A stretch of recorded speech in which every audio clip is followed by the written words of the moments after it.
increases in their approval rating. And as I discussed in my video on Thursday, Biden's approval rating has been ticking up the more he's been on the offensive compared to where he has been largely this past year. But I want to show you just what is likely behind the White House here doing this.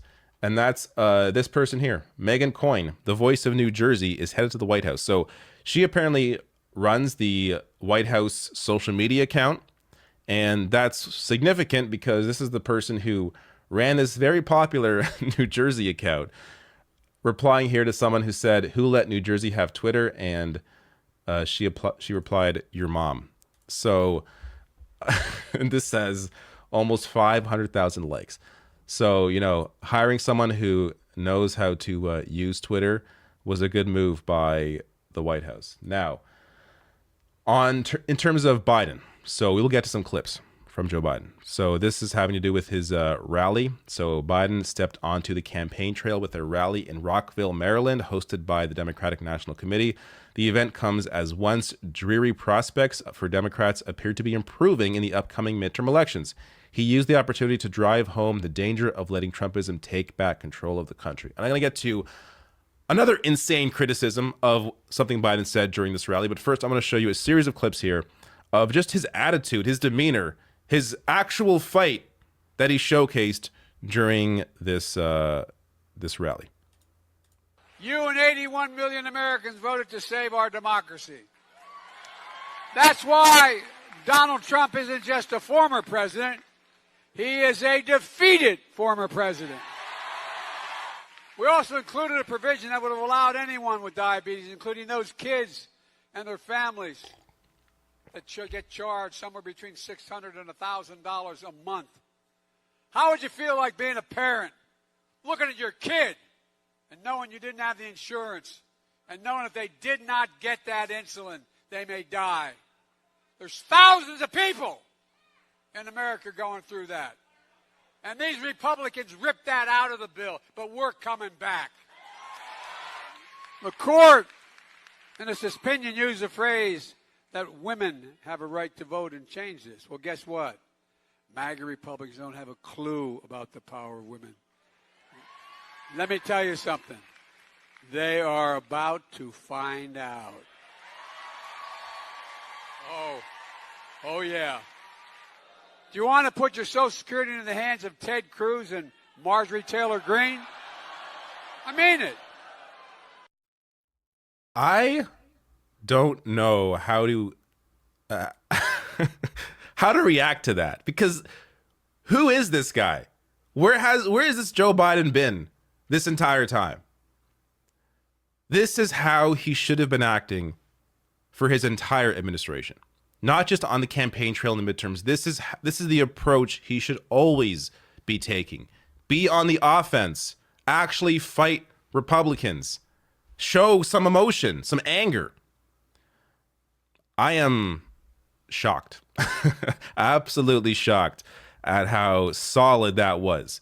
So just on his point on insulin, for example, of course, everything said there was exactly right. Republicans blocked a $35 cap on the price of insulin. I think I covered this in a video just on this story. But yes, this is true. This is what they did. Democrats, as you see there, should be running on this. Run on the fact that Roe was overturned. I think a lot of people are already motivated to go out and vote because of that.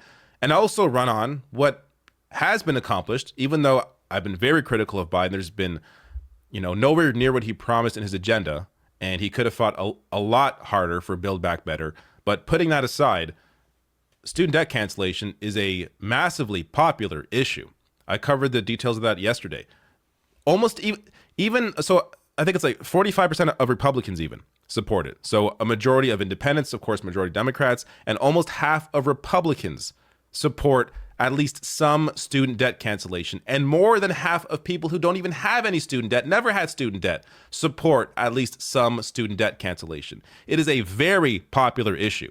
So if you run on what you've actually done, if you run on how horrible Republicans are, it's going to be, a massive boost for you. And if you want to see the list of the assholes that voted against this, here are the 43 Republicans. I'm not going to read through it, but you can find this list at Newsweek here. And pause the video, see if your garbage senators in this list. Also worth pointing out here, during that rally, Biden slammed semi-fascism in the GOP as he rallies for Democrats. So, nothing at all wrong with this. In fact, this is maybe too kind. But this guy came out, Shadi Hamid, said, this is not a good look for Biden. To say that MAGA-ism is semi-fascism is effectively to say that tens of millions of Americans are semi-fascist. And also, what exactly is semi-fascism? It's not even a thing. What is wrong with pointing facts out? You should be a lot more concerned with this. Almost 1 in 3 of Republicans say violence may be necessary to save, quote unquote, save the U.S. Biden simply pointing this out in the kindest way possible, calling it semi-fascism. What is wrong with this? Like, the amount of garbage and lies and bullshit that Republicans put out there about, crazy Marxist, socialist, communist Democrats, Biden pointing to a fact and being almost too soft about it, how is that worthy of any criticism at all? So if you go through this, it really is disgusting. Like, these people, among Americans who believe the election was stolen from Trump, which it was not, 39% believe violence may be required.